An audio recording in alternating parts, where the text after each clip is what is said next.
Speak Arabic fluently with daily conversation. Arabic Easy Practice.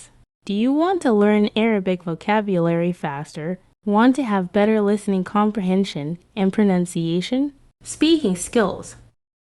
And boost your speaking skills quickly. Then, welcome to our new video dot to improve your Arabic skills. Watch this video till to the end. وكثيرا ما دعت الزوجة الله في صلواتها أن يمن عليها بطفل تسمعه وهو يناديها يا أمي، فتتم هناءتها وتكمل سعادة زوجها. وفي يوم من الأيام انتهى الفلاح من عمله وعاد إلى منزله ومعه حزمة من الحطب، فألقاها بجانب الحائط وغير ثيابه وجلس يتناول طعام العشاء وبجانبه زوجته.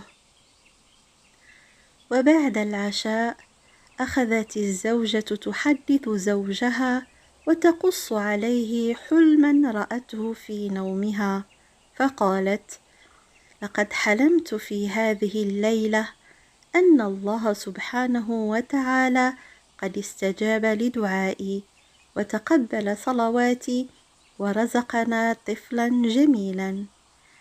وحينما كانت تقص على زوجها حلمها وزوجها يستمع إليها فرحا متمنيا أن يتحقق هذا الحلم، رأى الاثنان ثعبانا صغيرا يخرج من بين أعواد الحطب.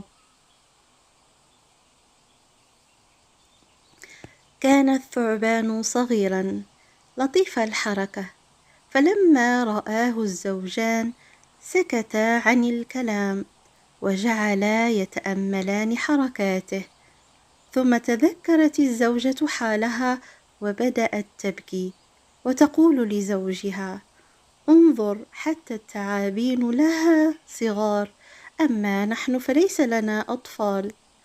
أخذ الزوج يصبر زوجته ويسليها وهي لا تكف عن البكاء، وفجأة رأى الزوجان الثعبان الصغير يقترب منهما ويرفع نحوهما رأسه ويقول بصوت جميل وفي لغة صحيحة: لا تبكي يا سيدتي على أنك لم ترزقي أطفالا، خذيني طفلا لك وربيني كما تربي الأم طفلها، وأنا أعدك وعدا صادقا أن أحبك وأن أكون بارا بك وبزوجك مطيعا لكما. وثقي يا سيدتي أنك لن تندمي إذا فعلت هذا، وتأكدي أنني سأرد لك الجميل وأنني لن أنسى لك تربيتك وعنايتك وحنانك ورعايتك.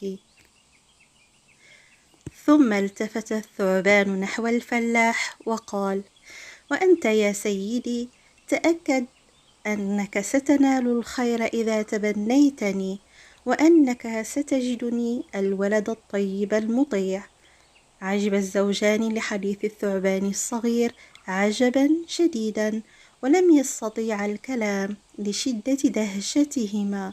ومضت فترة من السكوت، وكان الثعبان في أثنائها يتقدم جهة الزوجة في هدوء وخوف، حتى صار بجوارها فوقف عن الحركة ومد جسده الصغير ورفع رأسه، فقالت الزوجة: أيها الثعبان الصغير اللطيف، يسرنا أن نتخذك ولدا لنا وأن نربيك كما يربي الآباء والأمهات أطفالهم، وأن نعتني بك ونحبك كأنك ابن حقيقي لنا.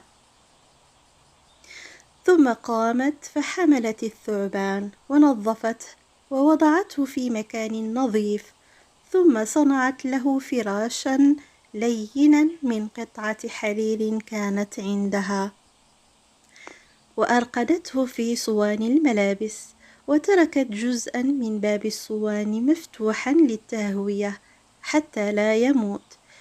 وفي كل يوم كانت الزوجة تقدم للثعبان أحسن ما عندها من الطعام والشراب في آنية خاصة وفي مواعيد الفطور والغداء والعشاء، واعتنت به كل العناية واهتمت بأموره كما تهتم الأم بطفلها الصغير.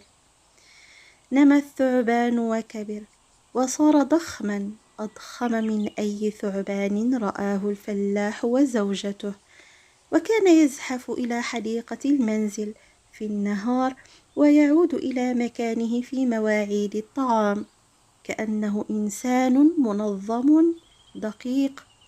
فإذا أقبل الليل دخل الصوان ونام إلى الصباح، وكان يخاطب الفلاح بقوله يا أبي، ويخاطب الفلاحة بقوله يا أمي، وإذا احتاج إلى شيء طلبه منهما في احترام وأدب، وإذا شكى شيئا ذكره لهما في رقة ولطف.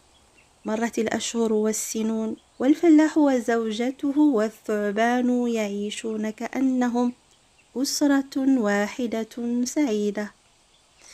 وفي يوم من الأيام قال الثعبان لأبيه: أبي، إني قد كبرت وأصبحت شابا وإني أريد أن أتزوج.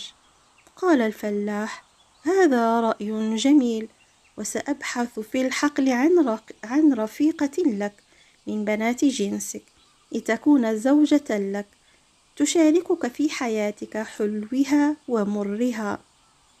قال الثعبان: لا يا أبي، إني لا أريد أن أتزوج من ثعابين، فإنها لا تصلح لي ولا أصلح لها، وإنما أريد أن أتزوج الأميرة الجميلة بنت السلطان العظيم. فاذهب إلى العاصمة واسأل عن قصر السلطان، ثم اطلب الإذن في مقابلته، وحينما يسمح لك بالوقوف بين يديه اذكر له رغبتي وأمنيتي، وقل له إن عندي ثعبانا كبيرا يتمنى أن يتزوج ابنتك الأميرة. وكان الفلاح امرأ ساذج القلب، فنفذ أمر الثعبان وسافر إلى العاصمة وبحث حتى عرف قصر السلطان وطلب الإذن في مقابلته لأمر هام. فلما سمح له ووقف بين يديه قال له: سيدي السلطان العظيم، إن في بيتي ثعبانا كبيرا قد ربيته منذ صغره، وهو يرجو أن يتزوج الأميرة ابنتكم، وقد أنابني عنه في أن أخطبها لتكون زوجة له، وهو ثعبان غريب يتكلم كما يتكلم الإنسان ويفكر كما يفكر الإنسان، ولو أنه على صورة ثعبان.